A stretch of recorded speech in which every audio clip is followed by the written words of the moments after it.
Oi, meus queridos.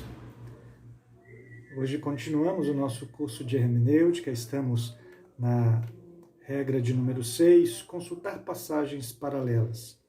Antes de corrigir a tarefa e de continuar, vamos parar um pouquinho e orar. Feche os seus olhos. Pai amado, graças te damos. O Senhor nos tem dado condições de estudarmos a tua palavra. Te louvamos porque homens e mulheres se dispuseram a se dedicar mais, a conhecer melhor como entender, como compreender os teus mandamentos, os teus preceitos. Que a única regra de fé e para a nossa prática, que é a tua palavra, seja melhor entendida cada dia mais. Que o Senhor nos ilumine com teu Espírito, em nome de Jesus. Amém. Pois bem, ficou a tarefa para fazer em casa sobre o que é a doutrina de Balaão, que é condenada por Pedro na sua carta, é condenada por Judas na sua carta, e em Apocalipse, numa das cartas, Jesus também condena. Se procurarmos, como a nossa regra, a mesma palavra em outros lugares, nós só vamos encontrar Balaão no livro de Números. Ele surge a partir do capítulo 22, quando Balaque resolve alugá-lo para amaldiçoar Israel. E assim segue até o capítulo 24, e ele 3 vezes abençoa. Depois, lá mais à frente, no capítulo 31, Moisés faz outra referência a Balaão, quando ele diz assim: vocês deixaram viver todas essas mulheres? Eis que estas, por conselho de Balaão, fizeram prevaricar os filhos de Israel contra o Senhor, no caso de Peor, pelo que houve praga entre a congregação do Senhor. Então veja que Moisés explica que o episódio de Peor, Balaão estava envolvido. E se a gente parou no capítulo 24, com Balaão, que se foi, voltou para sua terra, e Balaque também para sua terra, a gente não percebe que o que começa no capítulo 25, que é o episódio de Peor, Balaão estava por trás disso. Veja que o texto diz assim: habitando Israel em Sitim, começou o povo a prostituir-se com as filhas dos moabitas. Estas convidaram o povo aos sacrifícios dos seus deuses, e o povo comeu e inclinou-se aos deuses delas. Na verdade, quando nós encontramos a idolatria, ela é consequência. Deus havia dado uma ordem: não se aparentem com os filhos dessa terra, porque se vocês tomarem das suas mulheres para os seus filhos, elas vão perverter o coração dos seus filhos para que eles se afastem do Senhor. Se vocês derem as suas filhas em casamento aos filhos desta terra, eles vão perverter o caminho das suas filhas, afastando-as do Senhor. Então a idolatria e o culto imoral que havia era consequência deles terem se aparentado, casado com as filhas dessa terra. Quando vamos ao Novo Testamento, pensamos que isso é coisa lá do passado, mas não. Estão aqui um apóstolo, o outro também apóstolo, irmão de Jesus, Judas, escrevendo contra a doutrina, o ensino ou o caminho de Balaão. Que foi esse? Balaão não conseguiu amaldiçoar, ele fez com que o povo fosse para debaixo da maldição, se afastando do caminho do Senhor, fazendo casamentos que Deus abomina. O caminho, então, condenado no Novo Testamento, são os cristãos se casarem com pessoas que não são cristãs, que não têm o temor do Senhor, que não servem a Deus, e isso vai fazer com que ela se desvie.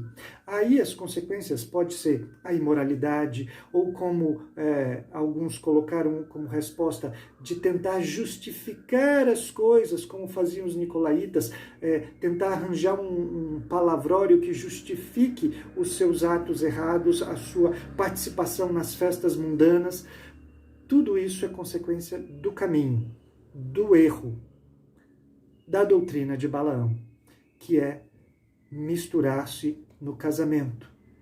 O povo de Deus não vivendo a separação com o mundo. Embora a gente viva com o mundo, a gente não se aparenta com o mundo. A gente tem comércios, negócios, mas a gente não cria laços de parentesco com o mundo. É essa a doutrina de Balaão condenada. Então nós vimos que consultar passagens paralelas começa consultando a mesma palavra em outros lugares. Podemos ver também paralelos de ideias. Um autor escreve assim: para se conseguir que uma ideia completa e exata do que ensina a Escritura neste ou naquele texto determinado, talvez obscuro ou um texto discutível, consultam-se não só as palavras paralelas, mas os ensinos, as narrativas, os fatos contidos em textos ou passagens esclarecedores, que se relacionam com aquele texto que nós estamos estudando e está difícil de entender. O procedimento nós temos que aclarar passagens obscuras com outra passagem paralela mais clara que tenha o mesmo assunto, ou que fale dos mesmos fatos ou da mesma narrativa. Um exemplo: o batismo de João e o batismo cristão. Se a gente, alguns tomam o batismo de João, que é um texto complicado, porque Mateus 3, 5 e 6, nós lemos assim: então saíram a ter com ele Jerusalém, toda a Judéia e toda a circunvizinhança do Jordão, e eram por eles batizados no rio Jordão, confessando os seus pecados. O próprio João diz que ele batiza com água e Jesus viria para batizar com o Espírito Santo. Veja que alguns tomam esse tipo de batismo, tem várias igrejas imersionistas, então nós devemos batizar dentro da água, porque o termo é em água. Só que em água tem dois lados. Nós pintamos um quadro em óleo sobre tela. Então a gente mergulha o quadro dentro da água? Não. Então esse texto do batismo de João, a tradução tanto pode ser em água ou com água, no Espírito Santo ou com o Espírito Santo. Então nós temos um texto obscuro, eu não posso definir a questão com ele. Eu preciso de algum outro lugar que fale de maneira mais clara para eu entender o batismo de João e aplicar no batismo cristão. Mas antes da gente sequer olhar para esse texto, porque a gente vai ver vários textos falando do povo de Deus batizado pela aspersão do sangue de Cristo. Nós somos lavados pela aspersão do sangue de Cristo. Então nós vemos isso, que era uma prática. O próprio Moisés molhou o sangue do sacrifício com água e sopo, aspergia sobre o povo. Era assim que acontecia. Mas nós temos algo ainda mais sério. Vamos olhar o batismo de João e o batismo cristão. Depois do Novo Testamento, o batismo de João só aparece como referência uma única vez. Na verdade, 2 vezes, mas numa mesma situação, em Éfeso. Quando a gente olha mais à frente, a igreja cristã também teve que lidar em algum momento com o batismo de João.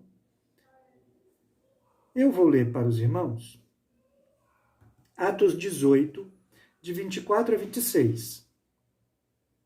Nesse meio tempo, lembrando, Paulo saiu de Corinto, foi para Éfeso com Priscila e Áquila, deixou os dois e seguiu a sua segunda viagem missionária.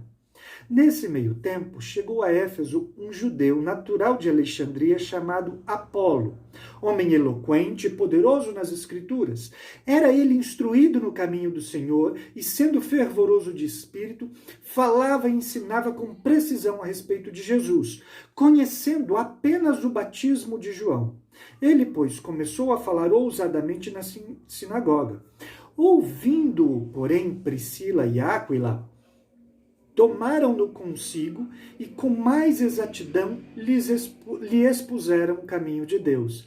Veja, ele só conhecia o caminho, o batismo de João, precisou então que ele fosse discipulado por Priscila e seu marido Áquila para conhecer melhor as coisas de Cristo. Ou seja, o batismo de João não é um referencial para os cristãos. Mas fora isso, um pouco depois, nós temos essa narrativa de batismo agora com Paulo. Então Paulo perguntou: em que, pois, fostes batizados? Ele está de volta em Éfeso. Responderam: no batismo de João.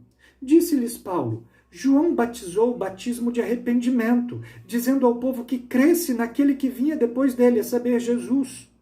Eles, tendo ouvido isso, foram batizados no nome do Senhor Jesus. Veja que quem recebeu o batismo de João não é cristão ainda. Precisa receber o batismo em nome do Senhor Jesus, o batismo que o Senhor Jesus deu autoridade para a igreja usar, em nome do Pai, do Filho e do Espírito Santo. Quando fala que em nome do Senhor Jesus, é porque foi ele que deu a ordem. Então, tentar usar o batismo de João para qualificar o batismo cristão, antes da discussão se é com água ou em água, há algo mais sério. Aquele batismo não é da nova aliança, ele é da antiga aliança. Eram os batismos que haviam na antiga aliança de várias formas. Eles batizavam talhas, todo aquele cerimonial de batizar as mãos antes de comer, tinha tudo isso. Tudo isso é da antiga aliança. E a antiga aliança, o sacramento não era batismo, era circuncisão. Com a nova aliança, aí sim, deixa de ser obrigatória a circuncisão, mas agora o cristão é batizado em nome do Pai, do Filho e do Espírito Santo com água. Tudo que tinha atrás de rituais acabaram. Agora é esse. É esse o sacramento que marca, sela alguém como pertencendo ao povo de Deus. Ok? Então, aplicando esta regra, a regra é olhar, não procurar apenas, porque a regra é procurar consultar passagens paralelas. Primeiro, procurando a mesma palavra em outros lugares. A segunda, procurando os mesmos fatos, eventos, o mesmo assunto tratado em outro lugar com mais clareza. Então, nós temos um outro assunto, que nós também várias vezes somos questionados. Em Mateus 16:18, nós lemos assim: também eu te digo que tu és Pedro, e sobre esta pedra edificarei a minha igreja, e as portas do inferno não prevalecerão contra ela. Será que Jesus edificou a sua igreja sobre Pedro? É isso que Jesus está dizendo, que sobre Pedro ele edificaria a sua igreja? Procurem outros textos que falem onde está edificada a igreja, da edificação da igreja, para poder esclarecer este. Não basta saber o que diz lá no outro texto. Eu tenho que vir e aplicar ali naquele texto. Saber, então, entendê-lo melhor. Essa é a tarefa de casa. Procurem a edificação da igreja, o fundamento da igreja, onde a igreja está edificada, para esclarecer se é isso mesmo sobre Pedro. Que Deus abençoe os irmãos. Até a próxima.